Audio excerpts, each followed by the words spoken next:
Bismillahirrahmanirrahim. Assalamualaikum warahmatullahi wabarakatuh. Perkenalkan, nama saya Ubaidi Mukhtar Mahfud dari kelas AVC 4. Di sini saya akan menceritakan atau menjelaskan tentang pengertian teknologi menurut para ahli. Menurut Bahawajah Harahap menjelaskan bahwa penggunaan kata teknologi pada dasarnya mengacu pada sebuah ilmu pengetahuan yang menyelidiki tentang cara kerja di dalam bidang teknik, serta mengacu pula pada ilmu pengetahuan yang digunakan dalam pabrik atau industri tertentu. Definisi ini tentu saja sangat mengacu pada definisi praktis dari teknologi yang banyak ditemukan pada pabrik-pabrik dan juga industri tertentu. Ada juga dari Jacques Ellul yang berpengertian sebagai teknologi ialah keseluruhan metode yang dengan secara rasional mengarah serta memiliki ciri efisiensi dalam tiap-tiap kegiatan manusia.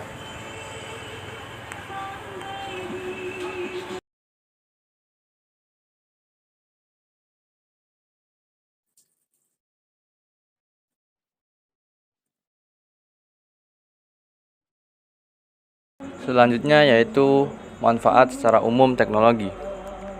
Yang pertama, memudahkan komunikasi. Yang kedua, mempermudah pekerjaan yang dilakukan oleh manusia. Yang ketiga, waktu yang digunakan lebih efisien dalam mendapat informasi yang diperoleh juga akurat.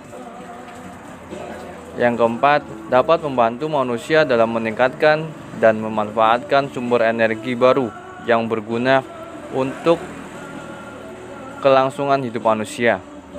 Yang kelima, sumber daya alam yang ada di bumi lebih mudah dikelola dengan optimal dan berkualitas. Yang keenam, banyaknya industri baru, perusahaan baru yang dapat memberikan lapangan pekerjaan sehingga bisa mengurangi pengangguran. Yang ketujuh, mengurangi pemakaian bahan alami yang semakin langka. Yang delapan, dapat membawa kita manusia ke zaman yang lebih maju dan modern.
Terima kasih Mas Ubed. Saya akan menjelaskan selanjutnya kekurangan atau kelemahan teknologi informasi digital. Tadi kan sudah dijelaskan tentang kelebihan-kelebihan ya. Sekarang saya akan eh, membacakan beberapa kekurangannya. Jadi meskipun banyak kelebihan dari teknologi, ternyata di balik itu semua teknologi ini memiliki beberapa kekurangan. Di antaranya seperti berikut ini. Jadi kesalahan ketika digitalisasi. Jadi kesalahan ketika digitalisasi ini bisa sangat berbahaya kepada kelanjutan suatu pekerjaan. Misalnya data-data yang terhimpun bisa saja lenyap atau hilang karena itu tidak menutup kemungkinan hilangnya data-data yang ada seperti itu.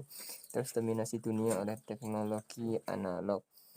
Eh, Seharusnya kalau misal teknologi ini sudah mendunia, maka tidak menutup kemungkinan juga maka teknologi ini bisa mendominasi isi dunia ini, sedangkan manusia-manusia mengalami alienasi. Selanjutnya investasi publik. Eh, Investasi publik yang dimaksud adalah manusia tidak lagi digunakan seperti itu. Tidak digunakan lagi. Kemudian rangkaian elektronika lebih rumit atau kompleks seperti itu ya. Kemudian saya akan bacakan tentang inti dari penjelasan atau apa yang kita akan bahas, yaitu gerakan anti teknologi. Jadi sekelompok orang mungkin akan setuju jika dinyatakan bahwa perkembangan industri dan inovasi di sektor teknologi terlalu cepat dan melampaui batas seharusnya. Kondisi ini bagi sebagian orang akan menyeret permasalahan baru yang membuat kondisi dunia jadi semakin buruk. Karena adanya teknologi, ada yang beranggapan bahwa teknologi ini bisa memperburuk keadaan seperti itu. Jadi hasil survei Hotwire, agensi komunikasi asal London, Inggris, menemukan bahwa ada sejumlah orang atau kelompok orang yang cukup besar yang mendambakan kehidupan lebih sederhana. Mereka beranggapan bahwa meminimalisir penggunaan teknologi akan berdampak pada meningkatnya kualitas hidup. Mereka, kelompok-kelompok orang yang disebut itu, berpikir bahwa teknologi dapat menjadikan hidupnya itu tidak nyaman seperti itu. Maka meminimalisir penggunaan teknologi itu adalah suatu yang tepat bagi mereka agar tidak memiliki kecanduan. Nah, kecanduan bahkan apa namanya, terlalu tidak bisa jauh dari teknologi. Nah, ada beberapa sebutan yang menganggap bahwa orang-orang yang tidak sependapat dengan tidak sepakat dengan penggunaan teknologi. Yang pertama, neoludite dan neoludisme. Apa itu neoludite? Neoludite sendiri adalah filosofi hidup menentang berbagai bentuk teknologi modern. Gerakan neoludisme juga melawan gaya hidup konsumerisme dan mencegah terjadinya ketergantungan manusia. Mohon maaf.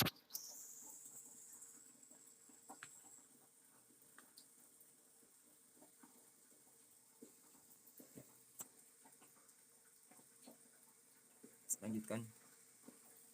Oke, jadi mereka neoludisme ini beranggapan bahwa eh, apa namanya, mengonsumsi atau menggunakan teknologi ini dapat menjadikan dirinya bertergantungan terhadap teknologi dan akhirnya mereka tidak bisa lepas dari teknologi.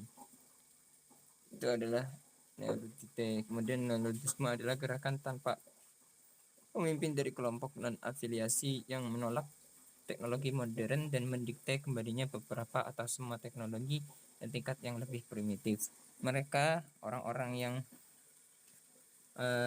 berada dalam gerakan neoludisme ini, beranggapan bahwa kehidupan yang primitif atau jauh dari teknologi itu membuat mereka lebih nyaman, ya, karena mereka merasa didikte oleh teknologi modern. Nah, karena dari itu primitif, kehidupan yang lebih primitif lebih mereka pilih, ya, daripada menggunakan teknologi modern.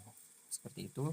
Itulah penjelasan dari kami tentang anti teknologi. Meskipun ada banyak kekurangan dan kelebihan dari teknologi, ada juga kelompok-kelompok orang yang masih beranggapan bahwa teknologi modern itu dapat membuat diri kita atau diri manusia itu menjadi bertergantungan seperti itu, dan memiliki kehidupan yang tidak nyaman seperti itu. Mungkin itu saja dari kami. Mohon maaf apabila ada kesalahan dan kekurangan. Akhirul kalam. Wassalamualaikum warahmatullahi wabarakatuh.